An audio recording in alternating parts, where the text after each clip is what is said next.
शहजाद, भारत की बठिंडा एयरफील्ड को भी तबाह कर दिया गया। इससे पहले S-400 एयर डिफेंस, जिस पर भारत को बहुत नाज था, मुकम्मल तौर पर तबाह कर दिया गया। जी बिल्कुल। और जब हमने उनके एयरक्राफ्ट गिराए थे तो एक एयरक्राफ्ट आपको याद होगा कि वो भटिंडा में जाके गिरा था। तो वहां पे भी जो उनकी एयरफील्ड है, वहां से भी पाकिस्तान पे मुसलसल अटैक हो रहा था। और इसी तरीके से कई सारी हमने उनकी जो है वो सूरतगढ़ की जो एयरफील्ड थी वो तबाह कर दी है। उनका जो सप्लाई डिपो था उड़ी में वो तबाह कर दिया है। मतलब अब तो there is a long list जो हमने तबाही वहां पे की है उनकी एयर बेसिस की और उनकी एयरफील्ड्स की। लेकिन मेरे ख्याल से अब जो सबसे बड़ी डेवलपमेंट हुई है और वो है जो आर्मी चीफ से राब्ता हुआ है secretary of state Marco Rubio का। क्योंकि पाकिस्तान इस हवाले से बार बार कह रहा था कि आलमी दुनिया को अपना एक किरदार अदा करना चाहिए। मैंने कुछ देर पहले आपको बताया कि सारा इंटरनेशनल मीडिया इसको कवर ही नहीं कर रहा था। उनकी हेडलाइंस पे जो है मुख्तलिफ खबरें चल रही थी, इस पर फोकस ही नहीं था। और जो कल एटीट्यूड था जेडी वेंस का, जो उनके वाइस प्रेसिडेंट है, जो कह रहा था कि दो ममालिक का मामला है, वो आपस में इसको सुलझा लें, आपस में सॉर्ट आउट कर लें, हम इसमें डिप्लोमेसी में हेल्प कर सकते हैं। तो मेरे ख्याल से ये इंटरवेंशन जो है वो अच्छी एक बात है कि वो कर रहे हैं। लेकिन हमसे ज्यादा जरूरत है कि वो इंडिया से बात करके इंडिया को ये बावर करवाएं कि जंग से मसले का हल नहीं है। तो उनको कन्विंस करने की जरूरत है। पाकिस्तान तो अभी भी एग्रेशन नहीं दिखा रहा है, वो सिर्फ अपना दिफा कर रहा है। लेकिन जो स्टेटमेंट है, मैं अगर उसकी बारीकी में जाऊं, मुझे एक उसमें मामला ये नजर आ रहा है कि अभी वो कह रहे हैं कि दोनों ममालिक जो है वो तरीके ढूंढे इस मामले को डी एस्केलेट करने के लिए। और अमेरिका जो है वो अपनी असिस्टेंस देने के लिए तैयार है और कंस्ट्रक्टिव टॉक्स के लिए तैयार होगा कि आइंदा कोई कॉन्फ्लिक्ट आए। तो मैं थोड़ा सा, या तो मैं इसको ज्यादा ही बहुत ही बारीकी पढ़ रहा हूं, क्योंकि मुझे तो जो नजर आ रही है बात इसमें है कि अमेरिका अपनी असिस्टेंस शो करेगा, वो फ्यूचर कॉन्फ्लिक्ट में करेगा। और अभी इन दोनों ममालिक पे जोर दे रहे हैं कि आप डी एस्केलेट करें।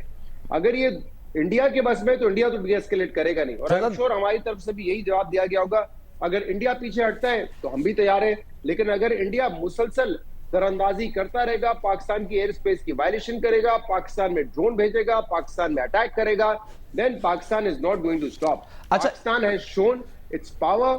जो हमारे पास वेपन्स है उसका इस्तेमाल हमने किया है। और एक बड़ी इंपॉर्टेंट बात, क्योंकि शाहजेब अभी कह रहे थे कि इतने 3 दिन से वो कह रहे हैं कि हम हमला कर रहे हैं और वो उनको नाकाम बना रहे हैं, उन्होंने कोई एक नहीं दिखाया कि हमारा कोई ड्रोन गिरा हो, मिसाइल गिरा हो। लेकिन आज जब हमने वाकई अटैक किया है और हमारे मिसाइल के टुकड़े वहां जाके गिरे हैं और जो हमने वहां पे डैमेजेस किए हैं, तो अब उनका मीडिया वाकई दिखा रहा है कि देखिए ये मिसाइल है, पाकिस्तान से आया है, ये देखिए ये उसके कुछ रबल पड़ा हुआ है, तो ये वहां से मिला है। तो अब उनके पास दिखाने के लिए वाकई कुछ है, क्योंकि हमने वाकई अब कार्रवाई की है। जिस रिस्ट्रेंट का मुजाहरा कर रहे थे उसको मेरे ख्याल से बहुत ही एक वीकनेस के तौर पे लिया जा रहा था, और मुसलसल एक ड्रामा करके देखे पाकिस्तान ने हम पे अटैक किया और हमने जवाबी हमला कर दिया। और मैं इसमें बताऊं, आज हमने कुछ जराये से बात की थी, इसमें एक डिप्लोमेटिक मैटर भी है। पाकिस्तान, ये जितनी भी सिफारतकारी हुई है, पाकिस्तान ये कह रहा था कि इंडिया ने हम पे हमला किया, हमने अपना रिस्पॉन्स अब तक नहीं दिया है। अगर हम रिस्पॉन्स नहीं देंगे तो फिर इंडिया को बावर करवाया जाए कि वो आइंदा इस किस्म के एडवेंचर्स नहीं करेगा। कौन ये करेगा काम कि इंडिया को बताए कि ठीक है, अगर हम ये रिस्पॉन्ड नहीं करते तो इंडिया आइंदा कोई अटैक नहीं करेगा। और इंडिया दूसरी तरफ ये बताना चाह रहा था आलमी दुनिया को कि हमने अटैक किया था 6 और 7 की रात को, फिर पाकिस्तान ने भी अटैक कर लिया, फिर हमने किया, फिर पाकिस्तान ने भी कर लिया, तो स्कोर सेटल हो गया। तो इंडिया बताना चाह रहा था कि जो हमने किया उन्होंने भी कर दिया, अब मामले को खत्म करें, कोई हार्ड नेगोशिएशन नहीं होगी।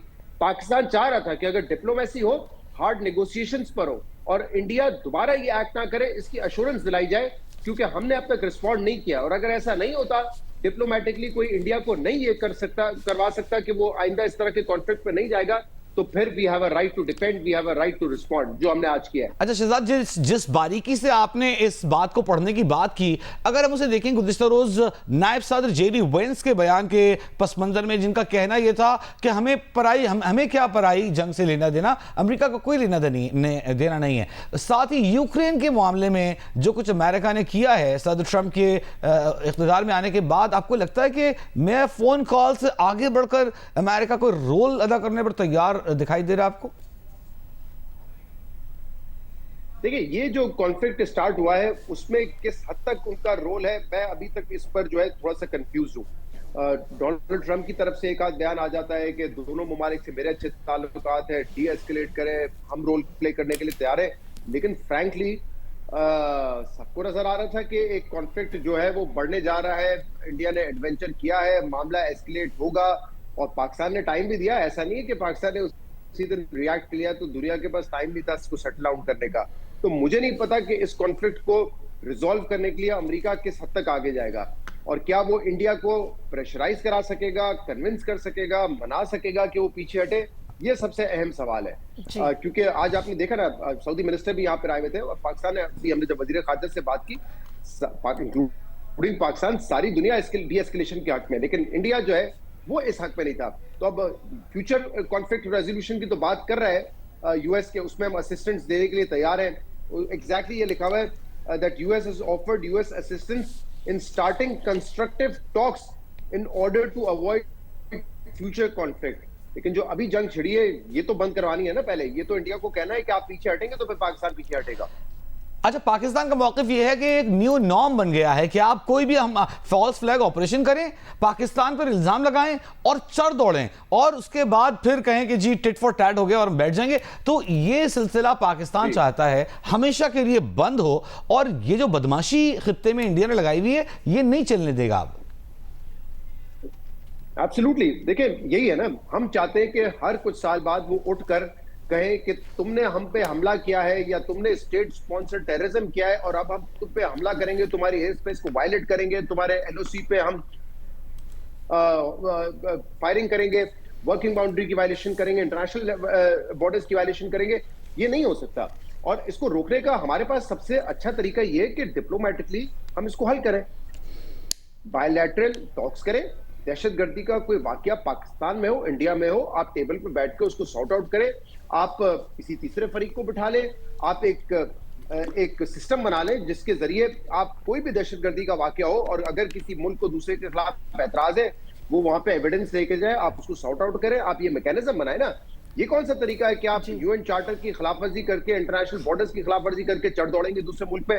तो पाकिस्तान ने तो जाफर एक्सप्रेस के बाद भी कहा था कि आप इसमें मुलविस है। हमने तो कुलभूषण यादव को पकड़ा था, तो क्या ये हमारा फिर राइट बन गया था कि हम कुलभूषण यादव की फैमिली को, या जहां पे वो पड़ा था या जहां से उसने ट्रेनिंग हासिल की थी, उस जगह को जाके अटैक कर दे? हमने तो ये काम नहीं किया। हम आलमी दुनिया में लेके गए, हमने बाकायदा डोजियर्स बना के एविडेंस इकट्ठा करके दुनिया के सामने रखा कि कुलभूषण यादव जो है वो पाकिस्तान में टेररिस्ट एक्टिविटीज में मुलविस था। तो ये बात आपने जो की बड़ी इंपॉर्टेंट है।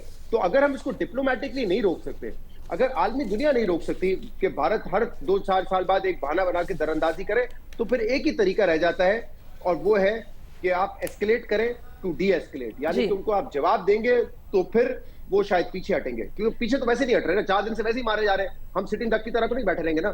तो अगर वो मारे जाएंगे तो फिर हमारा ये राइट बनता है कि हम उसको रिस्पॉन्ड करें, और वो हमने रिस्पॉन्स किया है, और बहुत ही तामुल के साथ इंतजार करके, कोशिश करके कि शायद इंटरनेशनल कम्युनिटी उनको बावर करवा देगी, शायद डिप्लोमेटिक एफर्ट्स काम आ जाएंगी, फिर हमने ये अटैक किया उनके ऊपर। अच्छा शहजाद, अमरीकी वजीर खारजा ने इसहाक डार से रब्ता किया और कहा है डी एस्केलेट किया जाए, और आपको क्या लगता है बॉल जो अब है भारत के कोर्ट में है, क्या अमरीका भारत को कन्विंस कर पाएगा?